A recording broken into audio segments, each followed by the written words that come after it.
Hi everyone, welcome to our channel Abu Dhabi నగరంలో. ఈరోజు మనం బెల్లంతో సేమియా పాయసం చేసేటప్పుడు పాలు విరగకుండా తక్కువ టైంలో టేస్టీగా ఎలా తయారు చేసుకోవాలో ఈ వీడియోలో చూద్దాం. పాయసం తయారు చేసుకోవడం కోసం ముందుగా స్టవ్ ఆన్ చేసి ప్యాన్ పెట్టుకొని 2 టేబుల్ స్పూన్స్ నెయ్యి వేసుకోవాలి. నెయ్యి కరిగిన తర్వాత స్టవ్ని మీడియం ఫ్లేమ్లో పెట్టుకుని పావు కప్పు జీడిపప్పు వేసి ఫ్రై చేసుకోవాలి. జీడిపప్పు సగం ఫ్రై అయిన తర్వాత 2 టేబుల్ స్పూన్స్ కిస్మిస్ వేసి లైట్ బ్రౌన్ కలర్ వచ్చే వరకు మీడియం ఫ్లేమ్లో ఫ్రై చేసుకోవాలి. ఇవి వేగినాయి కదా, ఒక బౌల్లోకి తీసుకుని పక్కన పెట్టుకుందాం. ఇప్పుడు అదే ప్యాన్లో 1 కప్పు సేమియాలు వేసి మీడియం ఫ్లేమ్లో ఫ్రై చేసుకోవాలి. ఇవి ఫ్రై అయ్యేలోపు ఇంకో పొయ్యి మీద నీళ్లు మరిగించుకుందాం. ఇక్కడ నేను సేమియాలు తీసుకున్నాను కదా కప్పు, అదే కప్పుతో 3 కప్పుల నీళ్లు వేసుకుంటున్నాను. ఈ నీళ్లను మరగనివ్వాలి.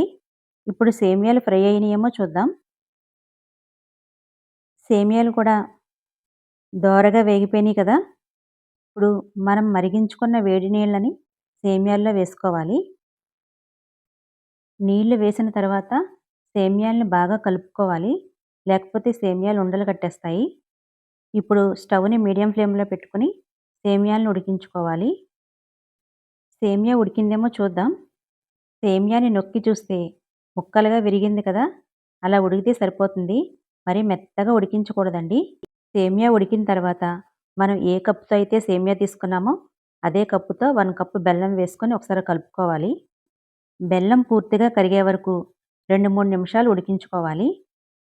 3 నిమిషాల తర్వాత 4 యాలకులు పొడి చేసి వేసుకోవాలి. ఒకసారి కలిపి స్టవ్ ఆఫ్ చేసేసుకుందాం.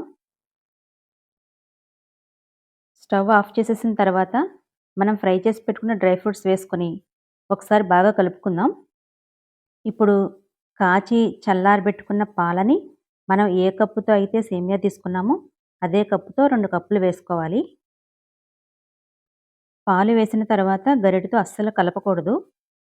ఇప్పుడు మూత పెట్టేసి కొంచెం చల్లారే వరకు 5 నిమిషాలు కదిలించకుండా అలా వదిలేయాలి. 5 నిమిషాల తర్వాత ఒకసారి మూత తీసి చూద్దాం. కొంచెం చల్లారిందండి. పాలు సేమియాలో కలిసే విధంగా బాగా కలుపుకోవాలి. ఇంతేనండి, సేమియా పాయసం రెడీ అయిపోయింది. మీకు నచ్చితే ఒకసారి ట్రై చేసి ఎలా వచ్చిందో వీలైతే కామెంట్లో తెలియచేయండి. అలాగే ఈ వీడియో నచ్చితే లైక్ చేసి మన వాళ్ళందరికీ షేర్ చేయండి. ఇలాంటి రెసిపీస్ కోసం మన ఛానల్ని సబ్స్క్రైబ్ చేసుకోండి.